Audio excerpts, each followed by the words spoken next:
Fala pessoal, boas-vindas a mais uma análise. Hoje a gente vai bater um papo sobre uma ideia incrível. E se existisse uma vacina psicológica de verdade, super prática contra os efeitos tóxicos das opiniões alheias? Pois é, vamos mergulhar nisso. O que a gente tem aqui é o conceito da filosofia estoica antiga servindo justamente como essa proteção. A gente vai ver como textos com milhares de anos podem ajudar a construir uma imunidade duradoura contra o julgamento dos outros. Por que a gente deixa a palavra de um total desconhecido estragar o nosso dia? Parando para pensar, é loucura, né? É impressionante como um simples comentário atravessado no trânsito ou aquela falta de reconhecimento no trabalho e pronto, lá se vai o nosso humor e a nossa paz de espírito. A nossa mente parece que está sempre vulnerável, à mercê dos humores de qualquer um que cruze o nosso caminho.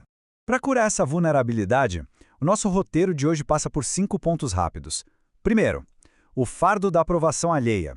2. A dicotomia do controle. 3. A mentalidade anti-marionete. 4. Estratégias contra insultos. E, por fim, a prática da indiferença. Vamos lá! Começando pelo número 1, o fardo da aprovação alheia. É super natural e até evolutivo a gente se preocupar com o status social. Nós somos programados para querer pertencer, para buscar validação. Mas olha, o custo emocional dessa necessidade constante de aplausos é absurdamente alto. A raiz do nosso sofrimento emocional está justamente nessa ansiedade com o que vem de fora. Os textos estoicos têm uma metáfora que é simplesmente fantástica para ilustrar isso.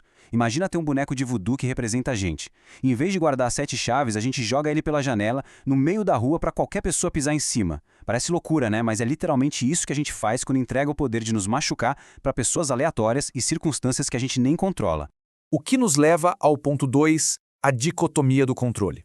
Esse é o princípio ativo mais forte da nossa vacina estoica. A ideia é traçar uma linha bem grossa, separando rigorosamente o que está no nosso poder daquilo que não está.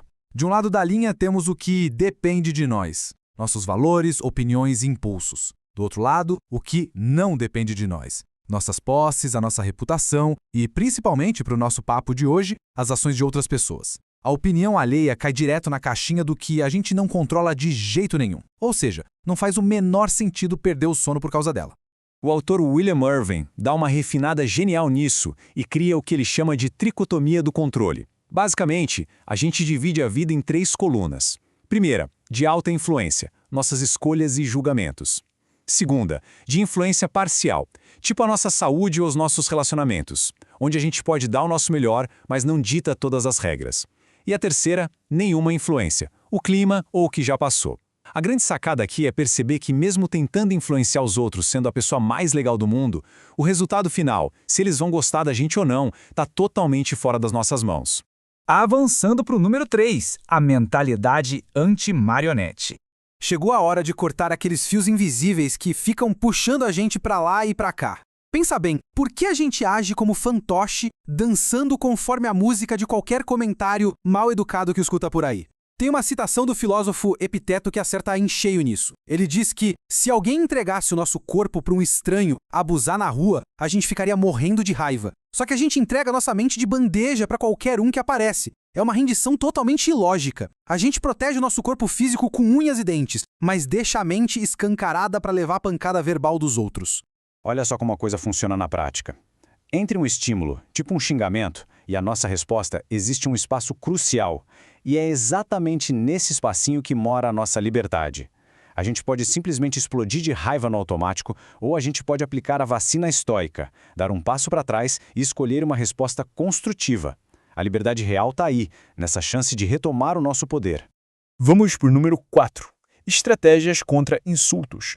Agora que a gente sabe que tem essa liberdade de escolha, o estoicismo sai da teoria e vira um plano de ação prático. Como a gente lida com ofensas sem perder a compostura? Temos 3 táticas cognitivas brilhantes para tirar o veneno de qualquer insulto. Primeira coisa, fazer uma pausa e ver se é verdade. Se alguém fala um defeito que é um fato comprovado, não tem por que brigar com a verdade evidente, né? Segunda, avaliar a fonte. Se a gente não respeita a pessoa que está falando, por que a opinião dela importaria? E a terceira, lembrar que quem cria a dor, quem dá poder para o insulto, somos nós mesmos quando resolvemos dar a bola para ele.